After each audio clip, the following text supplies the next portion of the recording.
Races in Nevada's general election are now set. Which politicians appear most at risk of losing their seats in the Silver State? Plus, Laughlin and Bullhead City celebrate the long-awaited opening of a new bridge, what it means to those who live there, and what's the state of transportation infrastructure in southern Nevada. That's this week on Nevada Week.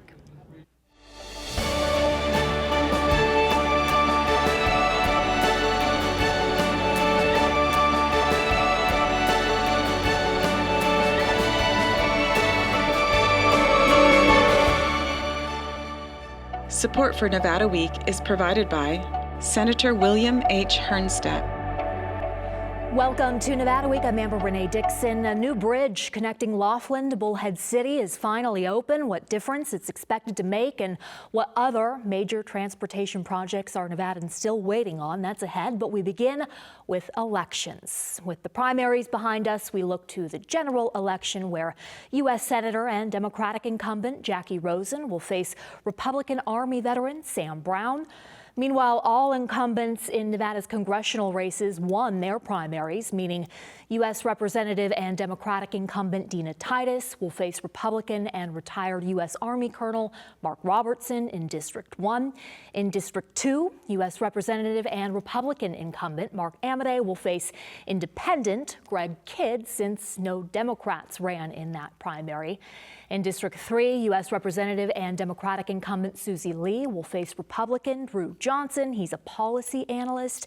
And in District 4, U.S. Representative and Democratic incumbent Stephen Horsford will face Republican and former North Las Vegas Mayor John Lee. And finally, in the race for Las Vegas Mayor, former U.S. Representative Shelley Berkeley is set to face Las Vegas City Councilwoman Victoria Seaman in November. Joining us now to provide insight into these races and more is David Damore, Executive Director of the Lincy Institute and Brookings Mountain West, and a political science professor at UNLV. David, welcome. You have followed Nevada politics closely for how many years now? I moved here in 2000, so quite a while. Okay. So then, of the primary results of what's going to happen in the general election, what stands out to you in Nevada?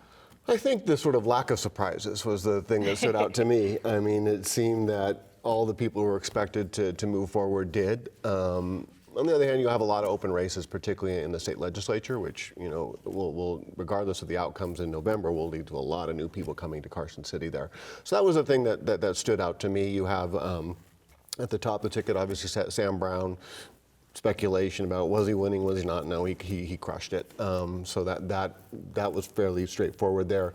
And then as we work down the federal races, right, you have a rematch in District 1. District 3, which has traditionally been very, very competitive. It's unclear how competitive that will be come November. And I think the most interesting one is, of course, District 4, where you're going to have Stephen Horsford against John Lee. They formerly served together as Democrats in the state legislature about a decade ago, and then Horsford's been back in that seat for a while. We saw Lee switch party, run for governor, not do particularly well in the Republican primary, and now he's going to win in that seat as a Republican. So I think that's an interesting race just to follow, given the dynamics there. Them knowing each other for so long. How did the funding for these races compare between what was put into the Senate race versus the House races? I mean, you had the Senate race was a nationalized race, right? You had very early the Republican establishment in Nevada, but more importantly in D.C., targeting Sam Brown's our guy, right? So that money's going to flow to them. That also then tends to choke off money to other people, right? So that makes it harder for them to fundraise. So you saw a lot of those candidates tipping the toe, I'm going to put my own money in, and then maybe not so much there. So that, I think that was the sort of telltale sign. And then, of course, late on Sunday, former President Trump endorses him. Not much of a difference maker there in terms of the outcome there, but just sort of shows that the entire establishment of the Republican Party was behind Sam Brown. What about how well they funded the House races? And I'm talking about Republicans. Yeah, that's tricky, right? I think this has been a little bit of an underwhelming cycle for recruitment for Republicans, and traditionally those seats have been very, very competitive. In Nevada, yeah. I mean, those have been often to track some of the highest levels of spending, and outside you've already seen some of the super PACs suggesting they're not going to play on the Republican side in Nevada House races here. So that's going to create an interesting dynamic. A lot of money coming in for the presidential race, we know. A lot of money will be coming for the Senate race, but it's unclear how much money will be there for the House races. And would that be because they don't find it They don't find them worthy? particularly competitive there, particularly compelling candidates. Last in 2022, you had good opportunities in all those districts and what was probably a little more favorable environment for Republicans, and they lost all those seats. Okay, at last check, about 16% of Nevada's 2 million active registered voters participated in this primary. What does that indicate about the participation come November? I think you got to divorce the two, right? I mean, there wasn't, outside of the Senate race, that was the only sort of statewide race of interest that would sort of draw attention to that. The Democrats didn't necessarily have to campaign. The incumbents put much effort into their primaries there. And then, of course, as we know, the nonpartisans don't have much of incentive to go, right? Outside of voting for your judges and your school board races and your regents, Well, right? I'm glad that you brought that up because that is the argument that some people are making in favor of ballot question 3, which would implement open primaries and ranked choice voting. Open primaries would allow those nonpartisans to finally participate. And there are more nonpartisans in Nevada than there are Democrats and then there are Republicans. Is that a legit argument for the approval of this ballot measure? I mean, it is, in the sense is that two things going on there, to sort of get people out engaged in the process there, and that, of course, is going to sort of determine the types of campaigns we end up seeing, right? If you have to focus on your party base, that's going to be one type of campaign, but if you have a broader electorate you have to appeal to in the primary, that's a very, very different set of messaging. Makes your race probably more expensive there, but one of the arguments for the open primary is just simply too much polarization in politics, right? That these candidates, all they have to do is in a low turnout election, right, and particularly in a safe Republican or safe Democratic district, you appeal to that base of your party, and you win your election in November, and that I think is the major driver for this, not just in Nevada, but we're seeing this across the country. In Nevada, though, it appears that there has been some significant funding from out-of-state donors, a lot more than in other states, other races. What do you attribute this to? And that's a reason that opponents say you need to be wary of this because of all these out-of-state funders. I think Nevada is attractive for a lot of out-of-state groups, right? You have essentially two media markets. You get 90% of the population, right? So you don't, it's very concentrated population there. It's less expensive than some of the other larger states to essentially run a campaign here. We've seen this, going back to recreational use of marijuana, right? That came from outside the state. We've seen some of these other initiatives that have been pushed have come from outside the state. So it's not that uncommon here. What I think is interesting about the dynamic of question 3 is, do we see an opposition campaign emerge, right? Because this is essentially the parties and their allies, organized labor on the Democratic side, business groups and other interest groups, they're going to oppose this. Do they work together to try to defeat this come November, or do they have bigger priorities in terms of the candidate races there? That's what's so fascinating about this is that there is opposition from both Republicans and Democrats, and then in favor of it, there are funders that are Democrats and Republicans as well. Yeah, so that's an interesting dynamic again, and we're going to have, it'll be a fairly crowded ballot initiative for us. We often, don't get a lot of attention to that compared to California or some of the other western states, but you have the potential for a lot of interesting ballot questions this time around. All right, let's move now to the race for president. Former President Donald Trump chose Las Vegas as the site of his first rally post-conviction. His campaign held the rally at Sunset Park, where one of his supporters told us that the guilty verdict for falsifying business records only served to further motivate her to vote for Trump. The issues top of mind for her and other supporters that we spoke with were inflation, immigration, and foreign policy. To redo the economy, get us back to where incomes can equal the inflation. And inflation rates are up, whatever number, arbitrary numbers, to 20%, 22%, food, gas, energy. But people's incomes are going up 2% a year, 3% a year. I feel like the biggest problem for me is the borders. Like I really, and the money that's being spent on other countries instead of our own country. And so that's really been a thing for me because we have had so much crime and so much homeless. I live specifically in a neighborhood where there's homeless people everywhere, camping out. I really appreciate how he tries to put America first rather than playing politics. So it's not about politics. Put America first, make sure that Americans' interests are kept instead of just focusing on how to make politics work. Make things more affordable, like easier to buy, like house, easier just to live in general. Like right now, everything is super high, and yeah, so like you just have to be really smart with your money because with interest rates and like all that stuff is pretty crazy right now. So it's hard to live. That last guy, his name was Steve. This will be his first election he gets to vote in. So let's start with that inflation issue. How much of an impact can a president really have on bringing it down? It's really tricky, right? Because we're an interconnected global economy here, right? So we saw that certainly during COVID with the supply chain issues there. If you look at the policy choices the president make, there's really a couple of them, right? Who you appoint to the Federal Reserve, but of course the Federal Reserve is independent. They set the rates. There's been a lot of pressure to lower them, right? And they've been sort of saying, well, maybe we will, maybe we will. No, we saw Canada recently did lower theirs, so that's maybe that sort of tips the iceberg a little bit here. The other is how much sort of money you put out there, right? And I think that the criticism that you're going to hear of the president's policy is he just put too much money out into the economy, coming out of COVID, right? Coming out of COVID, but also IIJ, IRA, right? Some of the big legislation has also put a lot of money out there. But this is nothing unique to the U.S., right? If you look globally, this is occurring, right? All of our trading partners are dealing with inflation as well. So, this is, also, the inflation affects people differently depending upon their income, right? So if you are at the top of the sort of income ladder, right? It's a little bit of a nuisance, but you're able still to sort of make ends meet, not worry too much about it. You've probably gotten raises as well. Whereas if you're in the lower parts, in the middle part of the income distribution, it's going to hit you much harder, right? Every time in the grocery store you see prices going up or so much higher than you're used to expecting. Gas has sort of fluctuated. It's down a little bit now, but it's $4 is now sort of the norm, right? In Southern Nevada, whereas it used to be $3, right? So I mean those sort of things, and of course once you get your electricity bill or your gas bill, those have gone up as well. So there is this sort of interesting moment in our economy where the macro signals are all very good. The stock market's doing well, but for the person, the average person in Nevada, they're not seeing it. And I think that's one of the things, and I think for the Republicans, they want to make this a referendum on the economy. That's what they want to do coming November.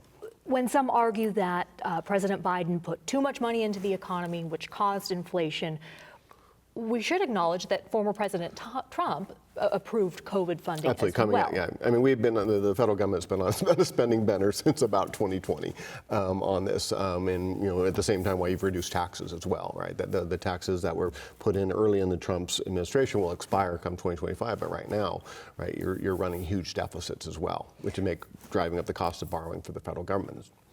Okay, so at the Las Vegas rally, former President Trump appealed to workers in Nevada's large hospitality sector who rely on tips. Let's listen to them and then I'll have you respond.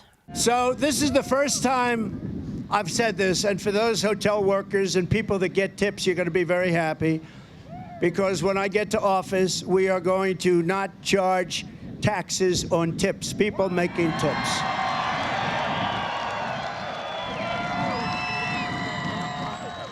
We're not going to do it, and we're going to do that right away, first thing in office, because it's been a point of contention for years and years and years. Real quick, this is how the Culinary Union responded in part. Quote, relief is definitely needed for tip earners, but Nevada workers are smart enough to know the difference between real solutions and wild campaign promises from a convicted felon, end quote. The campaign promise, could former President Trump actually pull that off? It'd be really tough to do. Right, he can't do it unilaterally. This would require legislation from Congress. As I mentioned a moment ago, the current tax policy is set to expire in 2025. You're going to have a feeding frenzy of lobbyists trying to ensure that their constituents and their groups get beneficial treatment in there. All right, so how organized are tipped workers going to be in that competition for essentially favorable treatment in the tax code there? Usually what you would see if the campaign was serious about this idea is they would have a briefing paper they would roll out, right? This is the number of Nevadan families who would be impacted favorably by by this, right? You would have a press conference with affected people speaking, this was a great policy. We didn't see any of that there. So putting that aside there, the other part of this, of course, is once you reduce the tax burden on some people, you're increasing it on everybody else. So everybody else who has all of their income reported to the IRS is going to be paying, shouldering a bigger part of the tax burden there. The other part here is that there has been long negotiations over tip compliance policies, right, that are implemented across sectors here that rely on tips here. So you would be undoing all of that as well. So it'd be a heavy sort of regulatory lift, but also, I mean, at the end of the day, it has to come through Congress. About the border, we heard plenty of voters at the rally talk about their concern about immigration and some of the crime that is associated with it. How big of an issue is this to Nevada voters? Can you give us any context on now versus past elections? Yeah, Nevada is an interesting case in the immigration because certainly you do have a hardcore conservative anti-immigrant component of the Nevada electorate. Even in the Latino electorate, you see that as well. But if we sort of look in Nevada, Nevada has a really high share we call mixed families. That is families that some people may be residents, some are not. And then you look at our economy, you look at construction, some of the trades, some of the restaurants, some of that is really dependent on a lot of immigrant labor that may or may not be authorized here. So it doesn't play the same way, I think, in the border states than it does here. Certainly it appeals to a segment of the electorate here, but I don't think it resonates quite so loudly. Historically, when we've done polling on this, it seems to be much more in favor of more liberalizing immigration laws, pathways to citizenship, and those kinds of ideas have resonated a lot in Nevada. As opposed to the signs that we saw there that said deport them all. Okay, we got to end on this topic, but you're sticking around for our last topic, which is infrastructure in relation to transportation. And for that, we're going to start at the Nevada-Arizona border. While Laughlin and Bullhead City are in different states, they share a local economy, with Laughlin residents forced to do a lot of their shopping in Bullhead City and several Bullhead City residents working in Laughlin. The two communities, separated by the Colorado River, now have a second bridge between them to facilitate traffic and help spur economic development. Construction on the $60.6 million bridge started in 2021, even though federal funding for it was designated in the 1990s. It was 1987 when the late Don Laughlin funded the construction of this bridge connecting Bullhead City to the town of Laughlin, named in the resort owner's honor. More than 30 years later and about 8 miles south, there's now a second bridge between the Nevada Township and Arizona City called Silver Copper Crossing. Oh, the bridge is going to be the most wonderful thing. We don't have any shopping in Laughlin, so all of our purchases have to be made in Bullhead City. This bridge will enable us to get here much faster. For public transit, it means a lot. We have our paratransit service, and it's basically serving all the disabled residents of Laughlin, and they have a lot of life-sustaining services that they receive in Bullhead. 4, 3, 2, 1. Welcome to the Silver Cup. To celebrate the bridge opening, firefighters sprayed water cannons from boats in the Colorado River below while residents danced and, of course, drove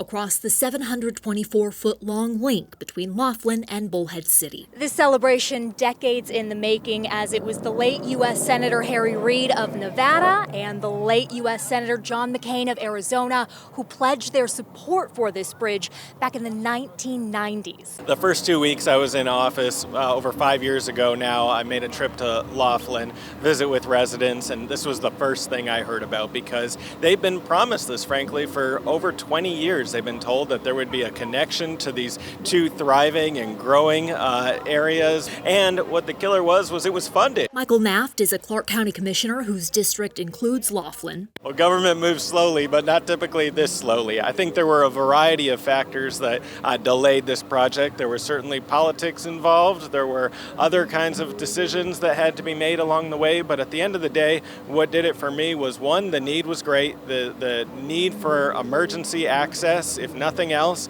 the fact that we only had one public bridge that connected these two major areas in the event of emergency. I need to be able to get my residents to the hospital. The closest way to do that is across the Colorado River. And then you look at the future outlook, the economic development opportunities for the area. Was it your responsibility to get this done? I mean, when there's federal funding that's impacting 2 states, who takes it upon themselves to get it done? Well, I think everything at the end of the day falls on us. You know, we all have responsibility, shared responsibility, but at the time the earmark was provided, it would have been enough to cover the full funding of the bridge. That was the intention. Meanwhile, all these years go by, as you know, the cost of everything has gone up, and so that's why it required additional support from Clark County to actually get it done. And for Clark County taking the lead, locals say they're thankful. I mean, it's going to really change my life better because I don't want to keep wasting gas. Instead of driving to that bridge, I'll be taking this bridge from now on. And hopeful for the potential impact this infrastructure could have. My hopes are that more and more people are able to come, not just Laughlin to Bullhead, but Bullhead to Laughlin also. I'd like to hope there's some development in Laughlin also. We could use it. We're kind of stagnated. I don't know if I'm supposed to say that, but we're just at a lull, and the water situation has not helped a lot. As for why this bridge took so long to complete, the Associated Press said that the original site had to be thrown out in 2008 because there was a public park there that would have not allowed for the use of federal funding. The AP says then it took Bullhead City several years to determine a new site, which Laughlin officials didn't like because of how far it was from the casinos and businesses. Clark County, though, reportedly refused to back off its commitment, and so construction started in 2021. I reached out to you when I heard about this. 1990s, there's federal funding. 2024, it's finally opening. Is this typical of transportation infrastructure projects? This seems a little long for the issues you talked about there, but yeah, it takes a while, right? It takes a while to plan them, to get all go through the environmental planning, all those sort of barriers there, and then there's such a backlog of need, right? So in these things, as Commissioner Knapp discussed, right? You budget them at one point in time. By the time you get to them, the funding, the amount of money you need is increased dramatically there. So then you've got to figure out, well, how are we going to patch this together here? So it's a real challenge, and we're at a disadvantage in the West, particularly in some of the newer parts of the West, the Sun Belt, that we don't have a lot of history of getting a lot of federal funding for this, right? So we were in Phoenix and Las Vegas during the Federal Highway Act, right, in the 1950s, they were seen as too small to create an interstate between them. Now we're trying to remedy that, and it's with the I-11. Exactly. So we're sort of playing catch up there. There's a lot of federal money on the table for bridge repair, right, but not so much. It's unclear how much that's going to go for new bridges and those sort of issues. Which I was so surprised to learn that there is no funding for the I-11 in Arizona. Mm-hmm. No funding. Yeah. I've been or seeing the route hasn't been determined either, so they're still determining that as well. But then looking into some of what's happening in Clark County, the Regional Transportation Commission of Southern Nevada told Clark County, you have sent me like a list of about $2 billion worth of projects that you do not have funding. We do not have funding identified for. Mm-hmm. This is okay. Let's get into the funding aspect of what worries you about this. Well, I think what makes this an interesting project, right, is the connectivity between Arizona and Nevada, right? And we know that in the next decades, more and more goods are going to be coming up through Arizona, through Mexico, right? And Mexico is now our biggest trading partner. That is one of the motivations for I-11, right? Until you get that, you're going to have to sort of make these sort of piecemeal projects to sort of get that there. But this, our connectivity to Arizona and California is the key to our economic development here. So that's where we're thinking about where do we put those assets. And you're seeing this right now. So NDOT's doing a planning study on the sort of area around Jean, right? There's going to be a lot of development coming in there, and they're playing catch up with that. They're thinking about, well, what is Brightline going to do when that comes in through there? How does that change the corridor and all those sort of needs here? So the studying's going on, and then the planning, and then ultimately finding that funding. Okay, and how are these improvements and these roadways funded currently? Depends where you, In Nevada. Yeah, it depends what you're talking about, right? So we're talking sort of within Clark County, you're really looking at the RTC, right, on that one there. And their concern right now is going to be the fuel tax indexing, the local part of that, right, is set to expire. That needs to be renewed to be able to carry forward those projects there. If you're talking about highways and bridges, you're generally talking about state and federal dollars there. And the concern there, of course, is that those funding streams are based, of course, on the gas tax, which are not tied to inflation. They are set, right? And so what we see as we promote electric vehicles and hybrid vehicles and miles increases, the amount of funding to support the state highway fund, the federal highway fund, those are continuing to decrease. No one sort of figured that out, how to square that there. So you've seen, a lot of the IIJ, for example, a lot of, transportation. Well, it's really trying to plug in a lot of those sort of holes that for a lot of projects in Nevada, elsewhere, that just don't have the funding. And quickly, the result of your study found that the lack of manufacturing in this region has such a negative impact on our transportation. How are they related? Yeah, so we go-ed commissioned us, CBER, and the UNLV Transportation Research Center to do what became the Southern Nevada Regional Industrial Study. And it was supposed to look at essentially how can we diversify the economy here, particularly through manufacturing. Obviously, we know we have a lot of logistics here as well, but we were really interested in the manufacturing piece. And one of the problems Nevada has is we don't export things, right? So everything that comes into Nevada comes on a truck, generally from Southern California, right? And even though we have a train that runs right through the middle of town, it doesn't stop here because there's nothing to pick up. So we were thinking about how's a way that we can bend the economic sort of curve to make this more appealing for rail, right? And that means we have to produce big items that need to go elsewhere there. And that would get a lot of the truck traffic, potentially off of the I-15, right? We know Brightline is going to alleviate some of the car traffic, but if you've driven the I-15, how many Amazon trucks do you see going back and forth from the ports in the warehouse in Southern California? And they're just driving right on through, leaving their pollution. Exactly, and chewing up our roads and all those sort of issues there. So we were trying to look at creative ways that we can diversify the economy, but also sort of alleviate some of the stress on the existing infrastructure.